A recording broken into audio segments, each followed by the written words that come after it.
I don't need to read your whole story to know that what you're telling is the truth. You don't have to explain it to me.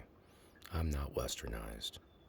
I really like your picture, though. I snagged it, copied it.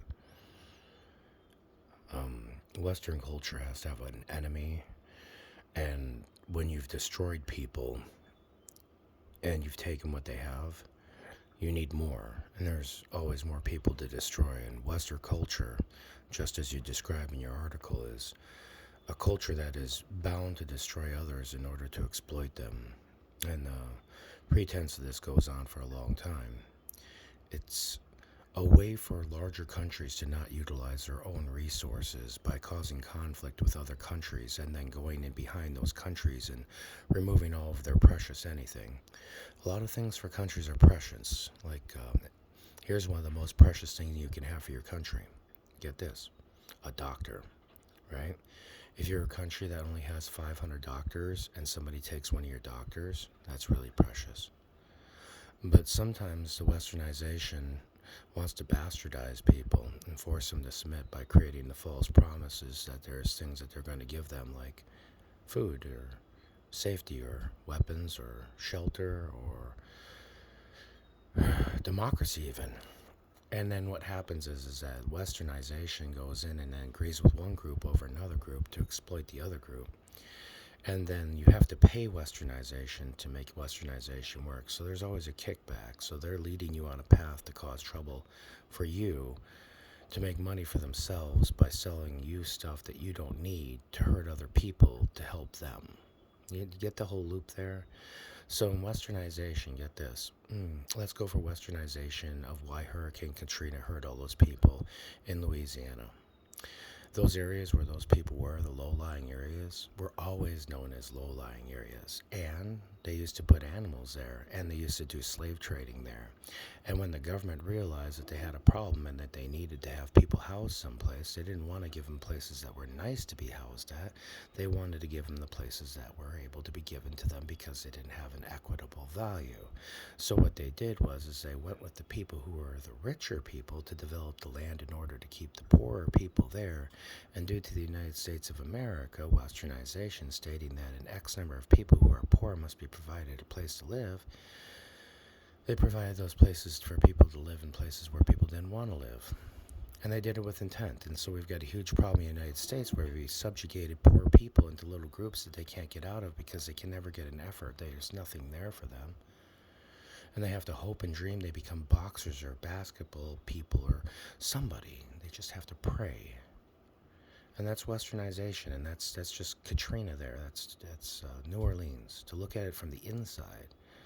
Now let's look at the bastardization that the United States has done with westernization against other countries. We're still taking oil from Syria. We're still refining our own stuff out of their products for our jets so we can send our jets over there and blow them up. We still have contractors in Iraq that are stealing metals and contracts in their metals. Iraq was only a war that we went to because somebody was losing their oil fields, namely our president.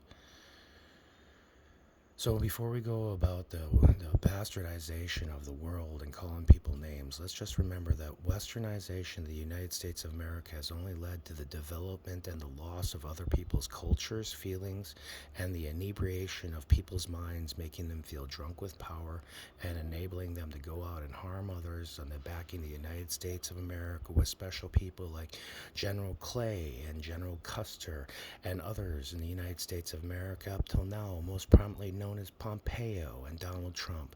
Tom doesn't change that, Tom doesn't change that. All that changes that is the fact that you have to recognize that the westernization of the world is a bastardization of your children.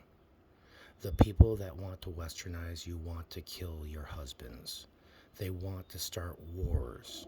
They want to hurt your brothers. They want to murder your fathers. The westernization of the world is the worst form of racism ever, and they will stop at nothing. They will kill the Chinese.